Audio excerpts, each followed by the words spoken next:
Bonjour!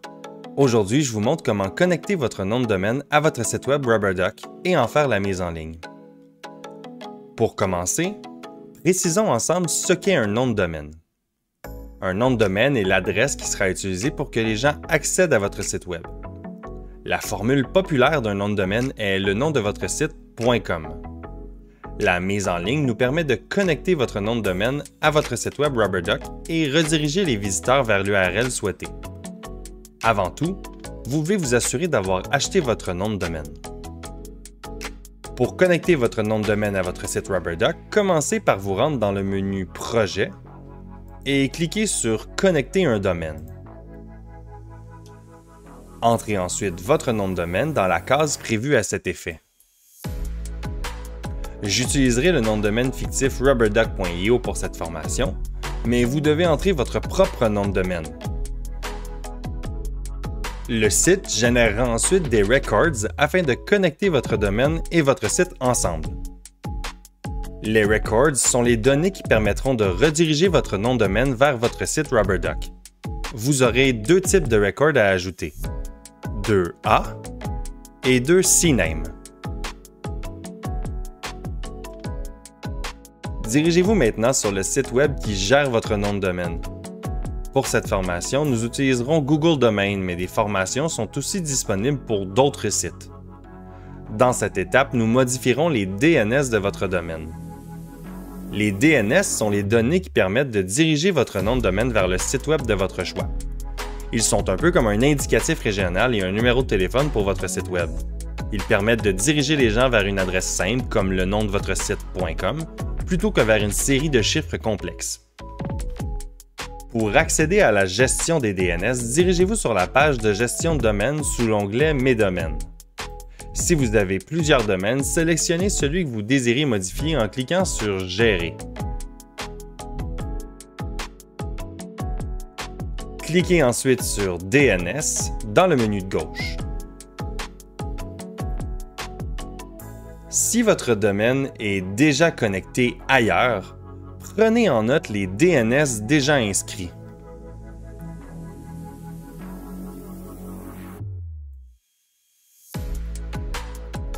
Les opérations que nous allons faire sont irréversibles.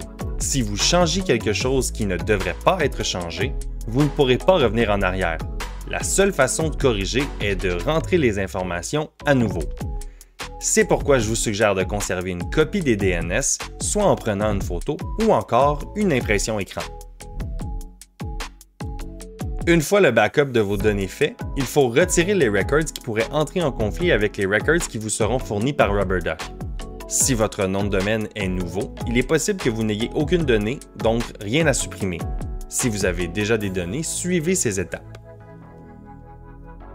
Commencez par supprimer tous les records de type A qui sont présents avec le nom de l'hôte identique à votre nom de domaine.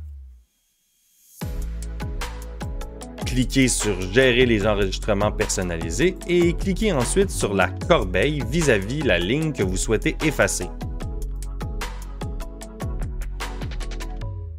Lorsque tous les records de type A avec le nom d'hôte identique à votre nom de domaine sont supprimés, supprimez les records de type CNAME dont le nom de l'hôte est enregistré à www. Cliquez finalement sur Enregistrer. Une fois cette opération terminée, nous pouvons maintenant entrer les nouveaux records que vous trouverez dans RubberDuck. Commençons par créer nos nouveaux records de type A dans Google Domain.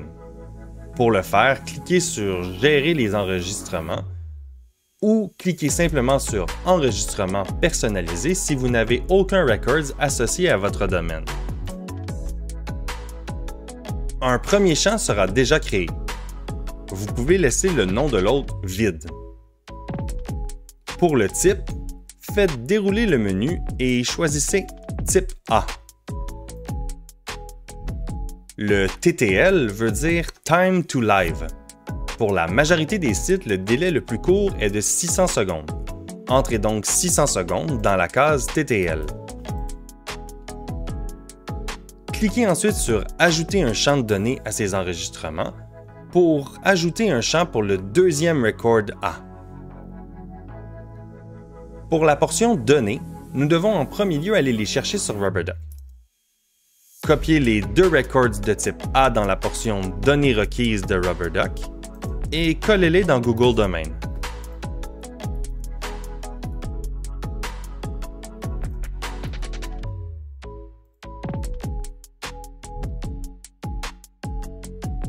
Cliquez ensuite sur « Créer un enregistrement » pour entrer le premier de vos deux enregistrements CNAME. Dans le nom de l'hôte, entrez www. Pour le type, sélectionnez CNAME. Entrez un TTL de 600 secondes et revenez sur RubberDuck pour aller copier les données du premier record CNAME. Collez ces records dans Google Domain et créez un dernier enregistrement pour le deuxième CNAME. Le dernier record CNAME est un peu différent des autres. Dans RubberDuck, copiez le texte qui se trouve dans le champ nom de l'hôte du dernier record CNAME. Collez celui-ci dans nom de l'hôte de Google Domain et retirez tout le texte avant le point www.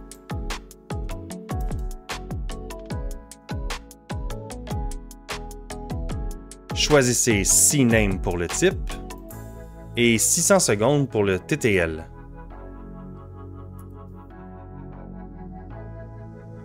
Finalement, rendez-vous dans RubberDuck, sélectionnez les données du dernier CNAME dans Données requises et collez ceux-ci dans Nom de domaine. Vous pouvez cliquer sur Enregistrer afin d'enregistrer tous les changements. Il ne vous reste qu'une seule étape afin de compléter votre mise en ligne. Retournez dans RubberDuck et cliquez sur Mettre en ligne le site web. Le processus de mise en ligne peut prendre plusieurs heures. Vous serez notifié par courriel lorsqu'il sera complété. Vous pouvez aussi vérifier si les DNS pointent bien vers votre nouveau site en appuyant sur Vérifier mes DNS. Un Records vert montre que les DNS pointent bien vers votre nouveau site. Un Records rouge montre que les DNS ne pointent toujours pas vers votre nouveau site. C'est un processus qui peut prendre du temps, alors pas de panique si vos records sont rouges. Voilà, vous savez maintenant comment faire la mise en ligne de votre site avec RubberDuck. À la prochaine!